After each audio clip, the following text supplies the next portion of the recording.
What year were you born? I'm 58. Right. Okay. And you were born in London. Born in Clapham, yeah. Right. Okay. Okay. And what was your relationship with your dad then? I would say that up until he kicked me out, it was a fairly standard. Do as I say, not do as I do. It's classic. He's the breadwinner. He's this patriarchal male Jamaican. I now realise he was a drug dealer, but at the time I just sometimes go out with him and he used to be going around people's houses. Now I know what he was doing. He very rarely worked. He did actually train for a while as a watch and clock repairer in around the Croydon industrial estates. But he had an accident on British Rail and smashed his back, and I think he genuinely was injured. But he was quite easily persuaded that he was ill, is how I put it.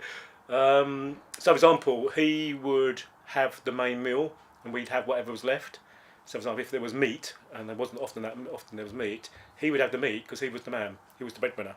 So it was a very traditional Jamaican household, but not one of the more respectable ones. A lot of Jamaican families were very, very respectable. So what I really loved about that talk was the front room. That was just brilliant because that's exactly how a lot of Jamaican houses were. There was this immaculate front room that you weren't allowed in. You go in there and you'd be touching all this plastic. We were not of that respectable generation. We were probably more ghetto. So we would have things like bits of cars in the front room. He was, my father's was, he was clearly from a more low income part of the working class community.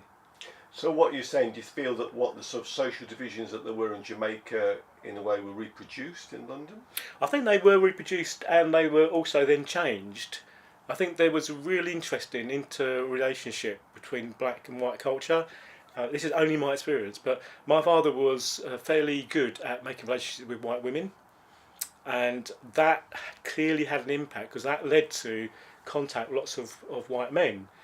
And that informed his view of what was respectable, normal, whatever. And also, I think he was dealing as well. So, so I think there was clearly some importing of it, but I think it was changed even from the start by these emerging relationships. In what way do you feel it was being changed?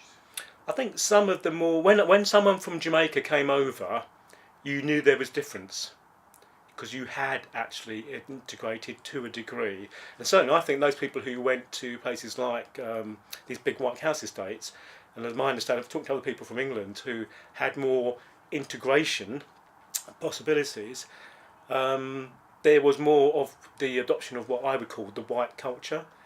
Whereas in something like Brixton, where there was more black people together, there was more of a Jamaican culture.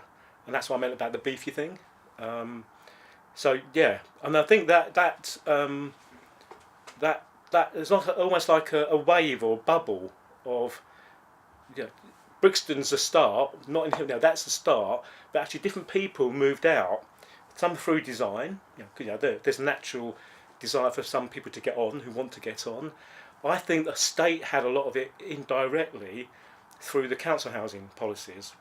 And I think some of that was actually very well intentioned. It was to treat people fairly, so everyone got the same deal. So when these new houses were built in New Addington, for some people, I suspect they were thinking, well, that's really good, but treating black people the same as white people. But the impact is that it was political and cultural, was that effectively you became a minority even more of at a time of great change. So if you imagine you've got a great big council estate of all these new people together, a lot of them come from really bad housing. So there's a lot of class commonalities between you and the white people and the other races.